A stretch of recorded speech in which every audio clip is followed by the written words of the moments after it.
All right, here we are back again and ready to look into a case. As you can see, I'm logged in. I'm at the main menu.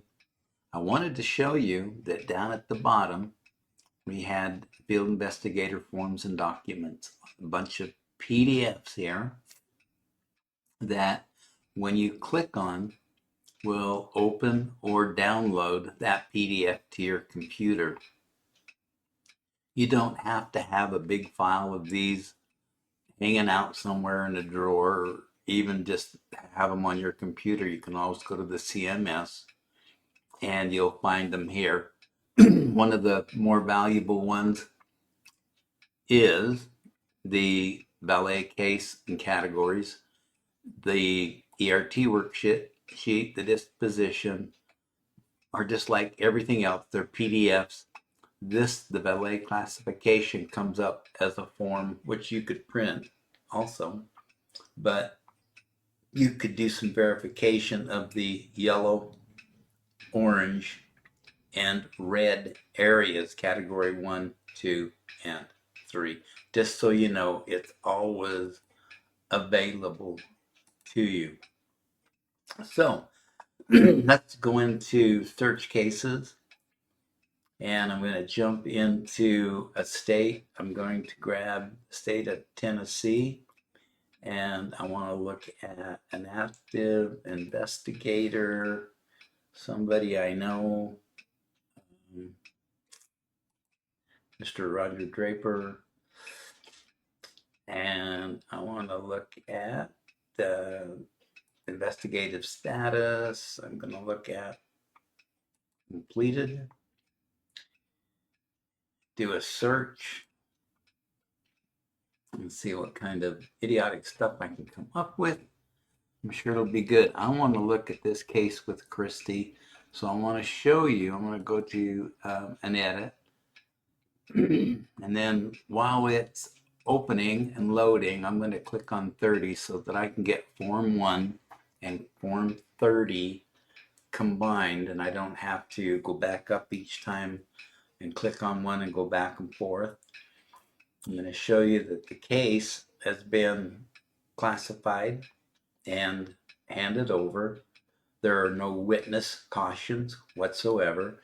It was turned over to me from the state director. It goes to her, and she assigned it to me. I was the ASD. And I went down. I completed it. It was completed by myself on this date, and it had a disposition. Other than that, this is pretty empty. It was approved by the state director. And her and the CI are the only two that can approve cases. So I go into the witness and look at her name, and she's being very coy with her last name, as you can see, as she made it a Y. She becomes very cordial later as we begin talking, but anyway, she's in Tennessee. She's in Williamson County, and this is her address and her city, zip code, phone number, and email address. You'll notice that she clicked all the boxes that would have applied. There's no entity, so there's nothing that applies here. It could have said NA. She used a date of an exact. She used a time, and the time was the time zone was empty, so I had to fill it in based on the county of Williamson, knowing that it's in central. State of Tennessee is split. We have two time zones in Tennessee. We have central and eastern. And there's a very fine line on the other side of Nashville running up and down the state that you have to really look at to tell which time zone it's in. And does it matter? Yes, because that would make an hour's difference in not only our time, but in UTC, Zulu time, which is a critical element when we're using other programs. The duration was at least a minute, and she says it was her address, which will determine was she has the witness report, and she checks all the boxes that need to be checked, the surface. You go down and you see all boxes. She says about a 45-degree angle. I did a check of that using Google Earth Pro and looked about the angles, and it looked right. And then she talks about I was leaving my driveway, and my daughter noticed pretty smooth, pretty moon was about 7 a.m. So the daughter was the first to notice it. They looked at it. She got out, took pictures and videos of it. Really observant, really cognizant, really on the ball with it. Second witness, two witnesses. There's Christy Tom, which was herself, with all of her information, all the way down through. And then we see that we have movies, we have JPEGs, we have PNG files. If I'm to click on, as an example, the JPEG, I wanted to show you that by clicking on that, it shows up as a proxy.pl. It does say it's a JPEG image and give you the size of it, but as a proxy, nothing we can do with it. Except in another video, I'll show you how to pull this out of a PL file and make it a JPEG so you can do your evaluations of the pictures. So back to the program, I get into Form 30.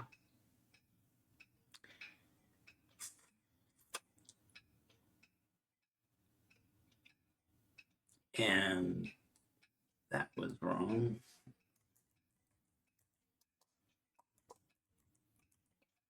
It needed a parental release. That was wrong on that case, and I did submit it. You will see. You need the geolocations or the latitude and longitude that you find in Google Earth, and you'll see how different they are from the relevance that CMS gives you based on the county and the city. Then it has a synopsis, and I simply said, witness and daughter leaving home, saw object in the sky, took video and pictures, object looked like Tic Tac. That's a synopsis of what she wrote, not what she wrote. You could click on it, paste, copy and paste it over here, and edit it from that, but don't put the same thing here. We already can get it elsewhere. Pre-activity, she was getting Dottie ready for school.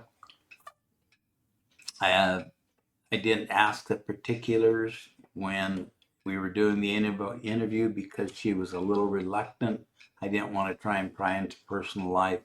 Wasn't that necessary because she was very forgiving. We did an interview. We did it via Zoom. It was enlightening. The investigator could not distinguish the relevance of positioning of the bird in the frame. The witness could articulate the present.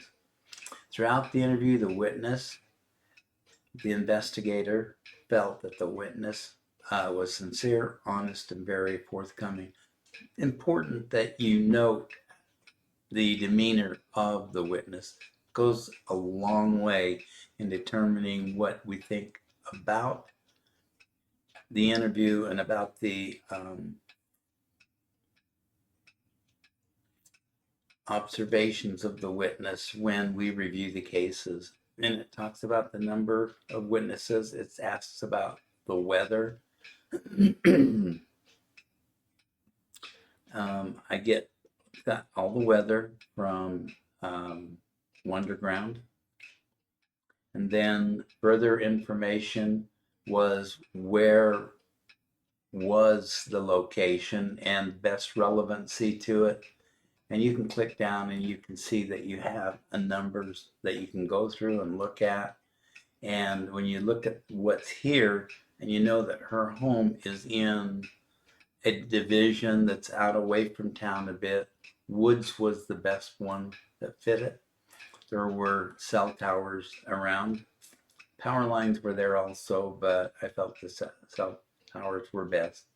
And the sky was partly cloudy, and I received that actually from the weather information. The local airports, military bases, nuclear power plants, and you can see these are listed, and I listed the airports and then the military installations, as you can see, and then the gas and the power plants that were in the area, all being listed. Additional notes on the witness location: they were at home and in the driveway. Astronomical: I get this information from Wonderground, and I pull the astronomy, the time, the twilight time, astronomical, and the moon setting from there. Transponding traffic I get from Flight Tracker, Flight Radar 24, and there was one airplane that was in the air, as you can see, and the satellites, there were no satellites found in the area.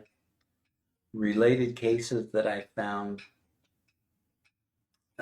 some in Euphoric, and you can see the information I wrote about that. And then other websites that I found my information from are all listed here, all the websites that I went to double check. My summary conclusions are listed, and how I came up with my determination for how I closed the case. Now, there was photo analysis. Yes, there was 3 submitted, and here's my photographic evidence, my exif and metadata on those pictures, so that they're subsequently reported. The conclusions about what I think and what I found about them to be true and accurate, actually, and where they were found. There was no underwater research. There was no dive team. There was no physical evidence, trace evidence, physical effects, or MUFON labs. So they're all marked NA, but they are filled in. Don't leave them blank, please.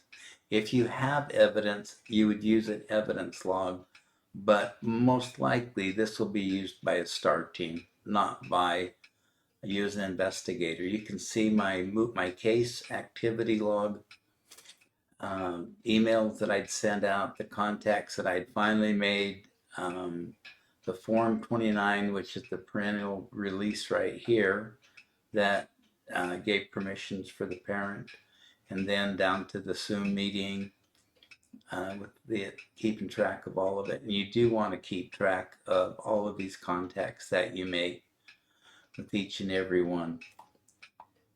So that concludes the running over the forms.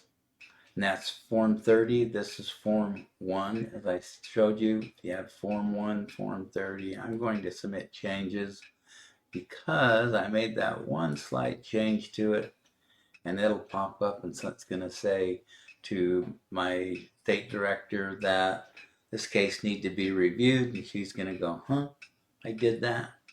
and see that it's already been reviewed and closed out anyway. Any questions? Email me, your state director, your CI, or your SSD. Thank you, guys. Have a wonderful day.